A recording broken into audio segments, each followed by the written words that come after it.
Hi అండి, good morning అందరికీ.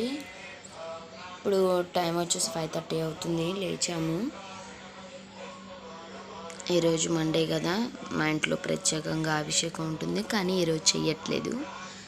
Catering ఉండడం వల్ల సాయంత్రానికి పోస్ట్ పోన్ చేసుకున్నాం దాన్ని, అభిషేకాన్ని.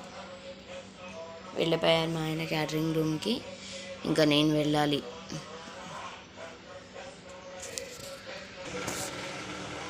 నేను క్యాటరింగ్ గదికి వెళ్ళాలి అంటే టైం పడుతుంది కదండి.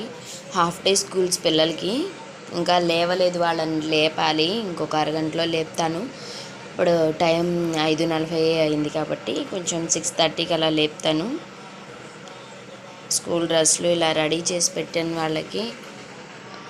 టీవీలో శివుడు పాటలు అవి పెట్టుకున్నాము. వాళ్ళు ఆ గదిలో పడుకున్నారు, చివరి గదిలో. ఇంకా నేను నా డైలీ పనిని స్టార్ట్ చేసేసాను. ఇలా పాల ప్యాకెట్ నీళ్ళల్లో వేసేసుకొని అక్కడ వాకిట్లో ముగ్గేసుకొని రావాలి.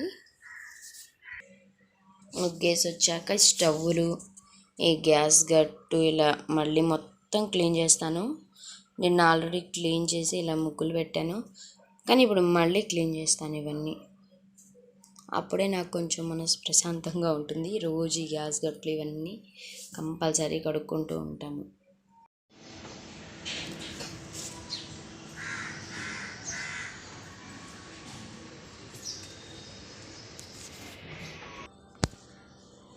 బయట ముగ్గేయడం అయితే అయిపోయిందండి. ఇదిగోండి గ్యాస్ గట్టు కూడా శుభ్రంగా నీట్గా కడిగేసి పాలు పొయ్యి మీద పెట్టేశాను.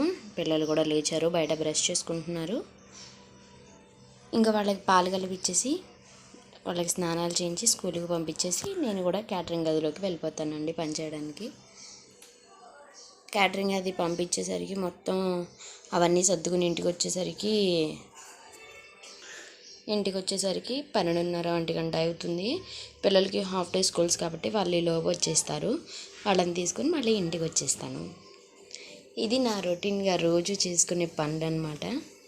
ఈ వీడియో కనుక మీకు నచ్చినట్టయితే లైక్ చేయండి, షేర్ చేయండి, మా ఛానల్ని సబ్స్క్రైబ్ చేసుకోండి. ఫస్ట్ టైం చూసేటట్లయితే వీడియో మా ఛానల్ని సబ్స్క్రైబ్ చేసుకోండి.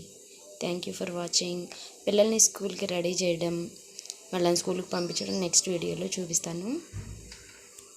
బాయ్ అండి, థ్యాంక్ యూ ఫర్ వాచింగ్.